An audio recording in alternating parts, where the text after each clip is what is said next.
안녕하세요. 저는 올해 30대 후반이 된 여자입니다. 사연들을 들으면서 저도 제 과거의 이야기를 한번 알려드리려고 싶더라고요.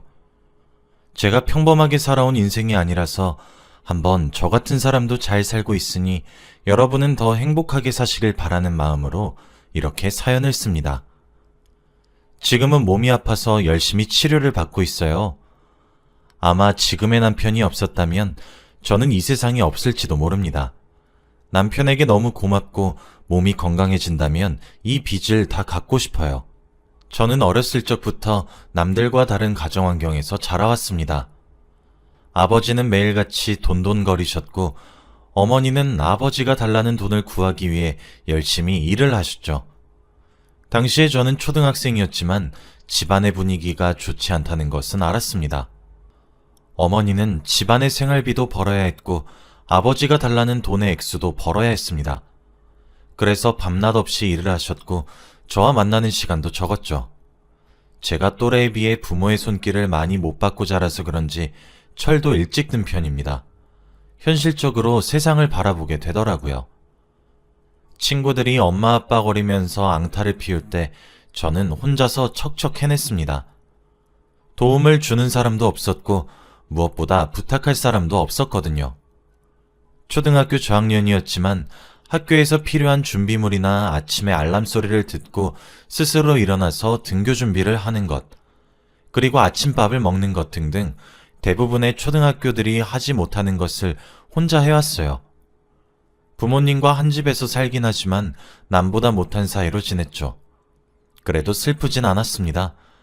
그때는 친구들이 너무 어려 보이고 철없어 보이고 한심해 보여서 부모님이 도움을 주지 않는 것에 대해서 화가 나고 슬프지 않았습니다. 하지만 너무 외로웠어요. 제 이야기를 들어주는 사람도 없었고 저에게 자신의 이야기를 해주는 사람도 없었거든요. 그래서 조용히 학교를 졸업했습니다. 친한 친구 한 명도 없이 말이죠. 아버지는 매일 밤 제가 자고 있는 시간에 집에 들어오셔서 거실에 있는 엄마와 한바탕 싸움을 하십니다. 대부분은 돈 때문에 많이 싸우세요. 큰 소리로 싸우시다 보니까 방 안에서 자고 있는 저도 깨고 자연스럽게 싸우는 소리를 듣게 됩니다. 부모님의 싸움 소리를 들어보면 항상 아버지가 핑계를 대면서 어머니에게 돈을 달라고 했어요. 어느 날엔 교통사고가 났는데 자신이 무단횡단을 해서 벌금 300만 원을 내야 한대요. 그리고 또 다른 날에는 술자리에서 싸움이 났는데 합의금 200만 원이 필요하다고 했죠. 저희 집은 엄마 혼자서 벌어도 빠듯한 지경인데 당장 몇백만 원의 돈이 어디 있겠습니까? 엄마는 주고 싶어도 줄 수 없는 노릇이었죠. 그런데 아버지는 그런 사정 따위는 생각하지 않으셨습니다. 아버지는 일하러 다니지도 않았고 매일같이 놀러만 다녔어요. 돈도 안 벌어오면서 그렇게 큰 돈을 내놓으라고 강요하신 겁니다. 어머니는 돈이 없다고 대출금까지 다 끌어서 저번에 줬지 않냐며 화를 냈죠. 그런데 거기다 대고 아버지가 하는 말은 충격적이었습니다. 어떻게 자기 와이프한테 그런 악담을 뱉을 수 있죠? 어렸을 때는 그게 무슨 말인지 납득이 되지 않았지만 나이를 먹을수록 깨닫게 되었죠. 아버지는 어머니를 사랑해서 결혼은 한 걸까 싶었습니다. 도대체 두 사람의 사이가 왜 틀어졌는지 궁금하더라고요. 어머니가 돈이 없다고 할 때마다 아버지는 그런 악담을 내뱉으면서까지 돈을 벌라고 하셨어요. 처음에는 어머니도 충격을 받으신 것 같았는데 매일같이 이 말을 하니까 무뎌지신 것 같더군요. 아버지가 합의금 달라고 계속 매달리니까 어머니는 결국 자신이 그 피해자를 만나서 직접 이야기하고 돈을 주도록 하겠다고 하더라고요. 그런데 오히려 그 말에 아버지는 화를 더 불같이 냈습니다. 왜? 돈을 깎으려고? 라고 하셨죠. 방 안에서 숨죽여 그 말을 듣는데 이해가 되지 않았어요. 합의금을 더 깎으면 좋은 거잖아요. 제가 그 생각을 하자마자 어머니도 똑같이 아버지에게 소리를 치며 더 좋은 거 아니냐고 말을 했습니다. 그런데 아버지는 당황을 하시면서 안 될걸? 그 돈도 이미 깎은 거라서 안 돼. 당장 200만 원 줘! 라고 하셨죠. 어머니는 분명 아버지의 모습을 보고 수상한 낌새를 눈치채셨을 겁니다. 하지만 아버지의 말대로 200만 원을 아버지께 주시더라고요. 돈이 어디서 계속 나는지 모르겠지만 아버지가 달라고 며칠 동안 찡찡대면 결국 구해서 주셨습니다. 솔직히 어머니가 많이 불쌍했고 왜 저런 사람과 계속 사는지 몰랐어요. 아무튼 저는 그 집에서 거의 없는 사람처럼 살았습니다. 아버지는 거액의 돈을 들고 나가시면 며칠 동안 집에 안 들어오세요. 그리고 나서 며칠 뒤에 또 와서 어머니께 돈을 달라고 하죠. 그런 일상들의 반복이었습니다. 그때도 200만 원을 들고 나갔으니까 며칠 동안 오지 않을 줄 알았죠.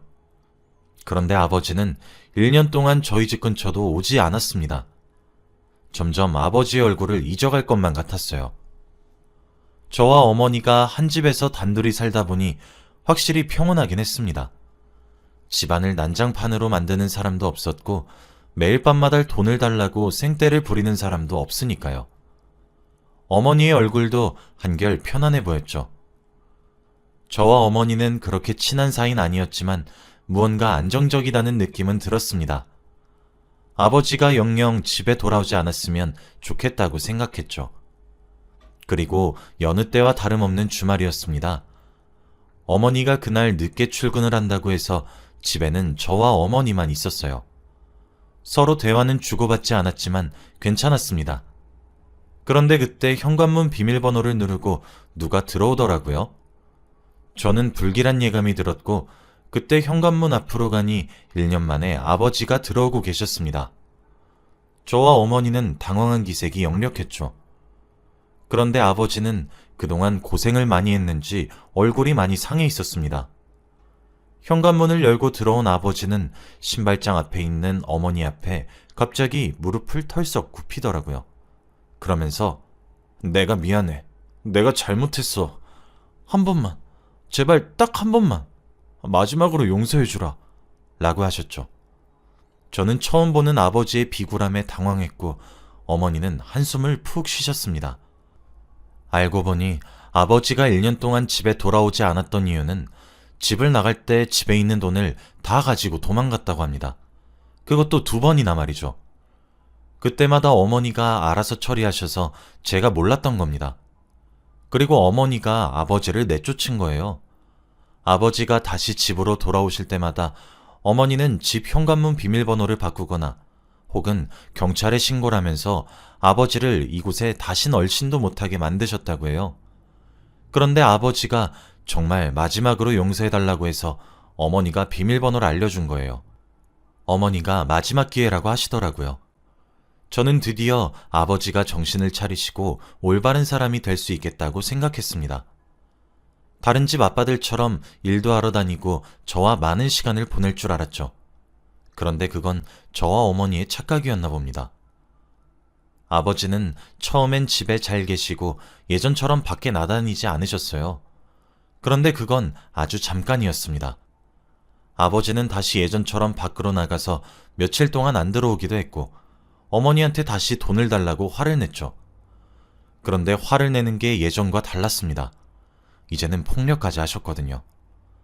예전에는 말로만 돈을 가져오라고 협박했고 손이 올라가지 않았습니다. 하지만 이번엔 어머니에게 손을 올렸죠. 저는 처음에 눈치채지 못했어요. 왜냐하면 새벽마다 싸우는 소리에 잠을 깨지 않았거든요. 원래라면 거실에서 들리는 부모님의 싸움 소리에 잠을 깨야 하는데 그러지 않았습니다. 하지만 그게 아니더라고요. 어느 날 목이 말라서 새벽에 깼고 거실로 나가려고 하니까 문틈으로 어머니가 보였습니다. 그런데 쭈그려 앉아서 숨죽여 울고 있더라고요. 최대한 저에게 울음소리가 들리지 않게 하기 위해서 말이죠. 그 모습을 보고 저도 눈물이 흐르고 말았죠. 어머니와 아버지가 그동안 싸우는 소리가 들리지 않았던 이유를 알 수 있었습니다. 입을 꾹 다물고 묵묵히 참아내셨으니까요. 어머니가 너무 불쌍했습니다.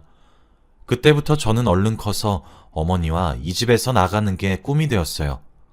고생만 하신 어머니를 호강시켜드리고 싶었거든요.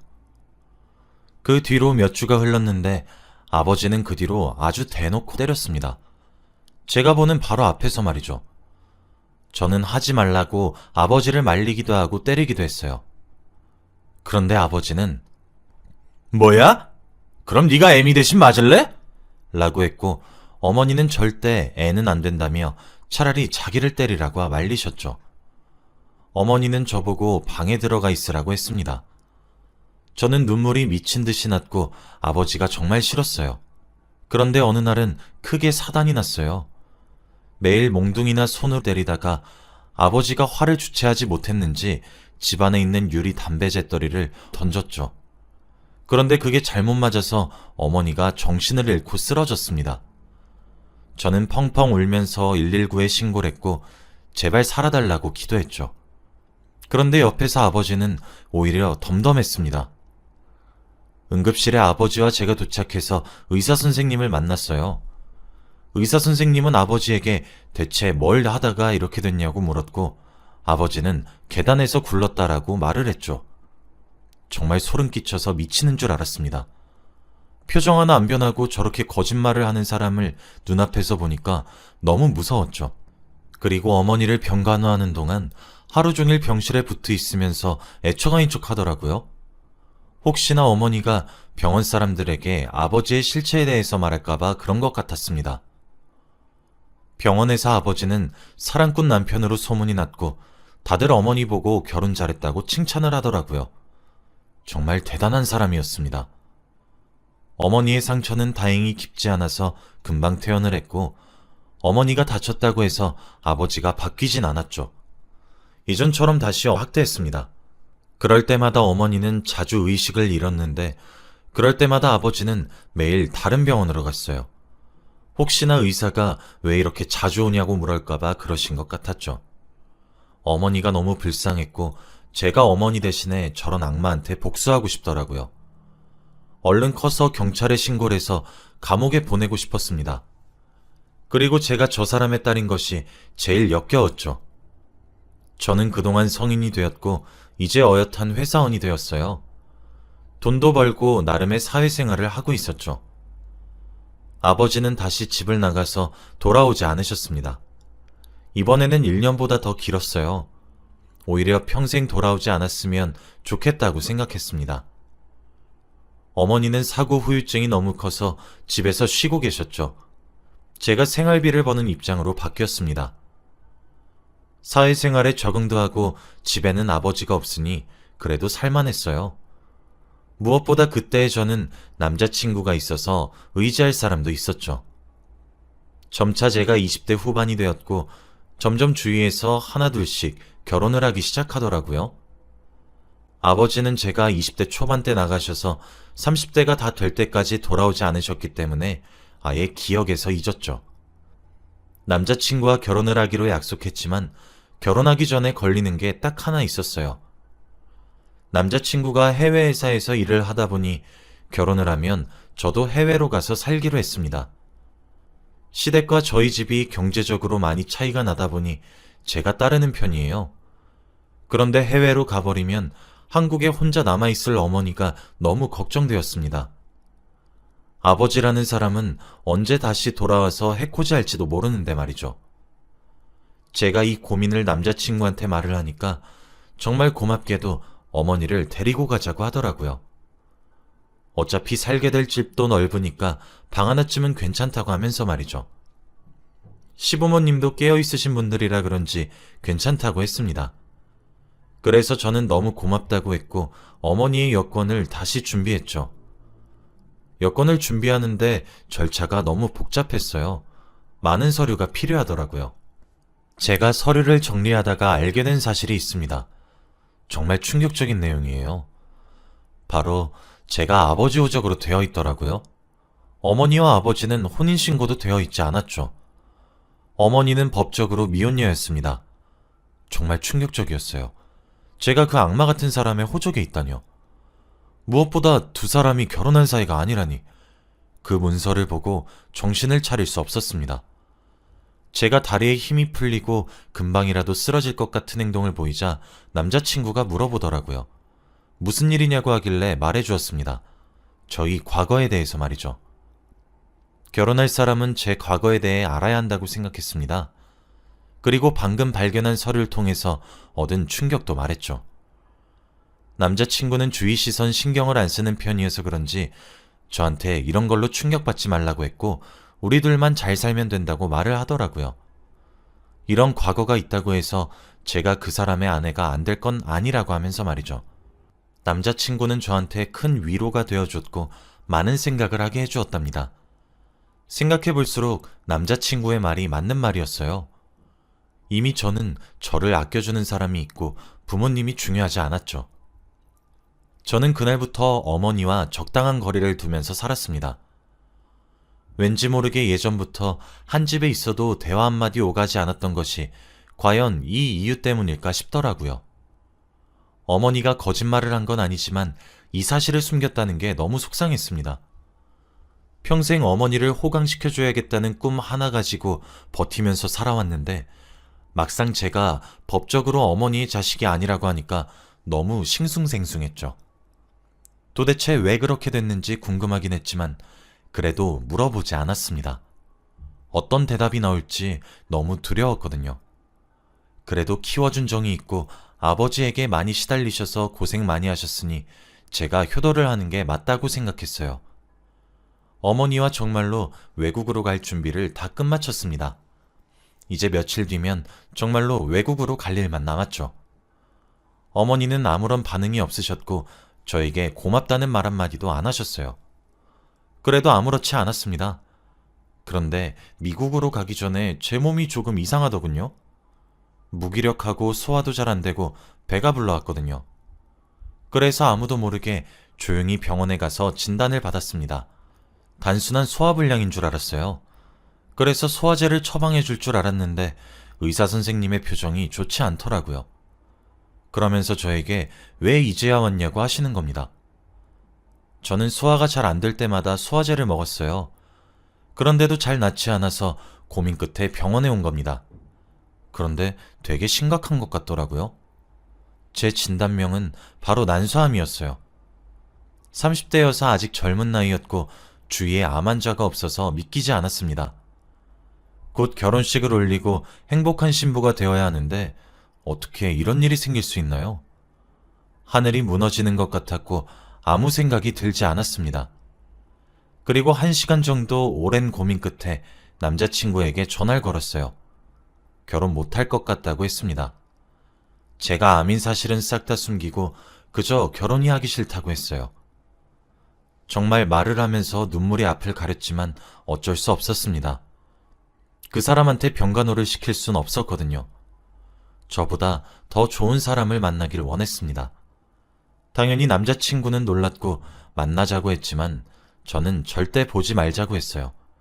그리고 매몰차게 그를 찾습니다.